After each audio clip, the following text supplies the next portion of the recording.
this week, the ABC is examining the rental market, both here and right across the globe. Now, you remember yesterday we spoke to Jordy Vandenberg, who's a TikTok creator who exposes dodgy rental properties. Here's a little reminder of what he had to say. Like literally houses falling over, possums in the extractor fan stuff. It's like plants growing through the carpet, plants growing through windows. It's just horrible. I've had a few try and offer money to take videos down. So not spending money to fix places? No, they'd rather, instead of doing the work that they're legally required to do, they'd rather me take the video down. What do you say to them when they... I ask them how much, and I've never accepted any money, but the most I've been offered was $200, so it's obviously not that much of an issue for them.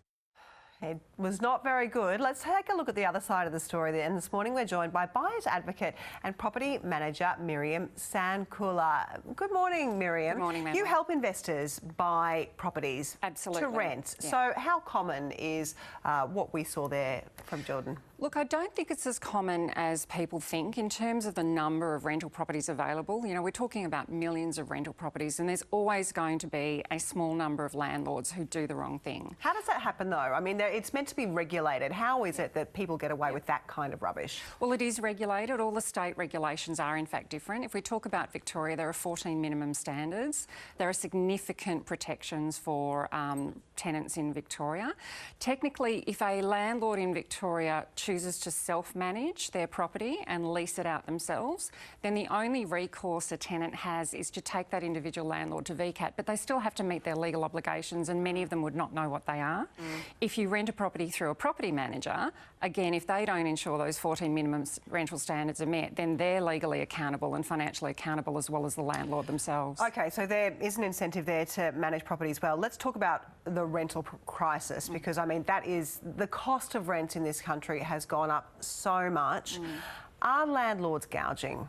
I don't think they are. I don't think it's unreasonable that landlords whose costs have gone up by over 100%, and we're talking interest rates, we're talking insurance, we're talking council rates, we're talking land tax. You've got landlords whose costs have gone up by over absolutely. 100%. Yeah, anyone who hasn't fixed a mortgage rate, they're absolutely, with their interest rates, they've gone up over 100%. So all they're asking to do is just apportion a small of that amount onto the tenant.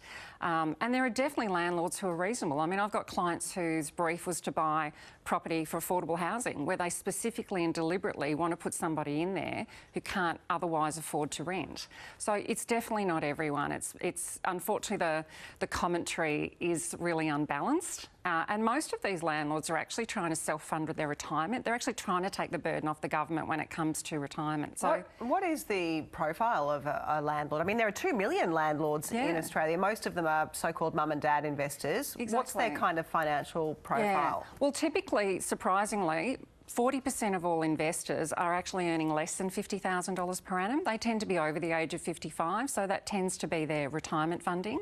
But typically 70% of all investors own one property. Only 20% of all investors own two, so that's 90% of the market.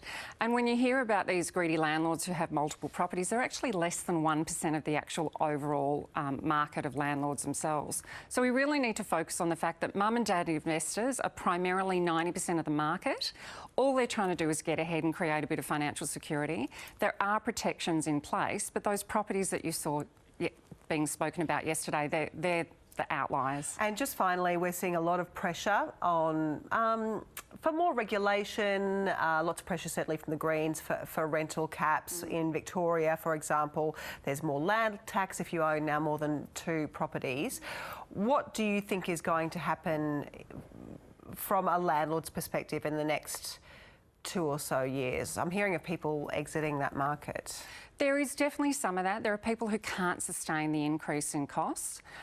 Conversely, for people who want to invest, now is actually a really good time, because the low vacancy rates will ensure that they do generate, good income over time. And we need those people to buy. We need those people to stay in the market. And we need governments to incentivise them to stay, not give them reasons to leave. And fundamentally, we just need more houses built. Absolutely. Yep. OK, Miriam Sankula, thanks very much for joining us. Thank you.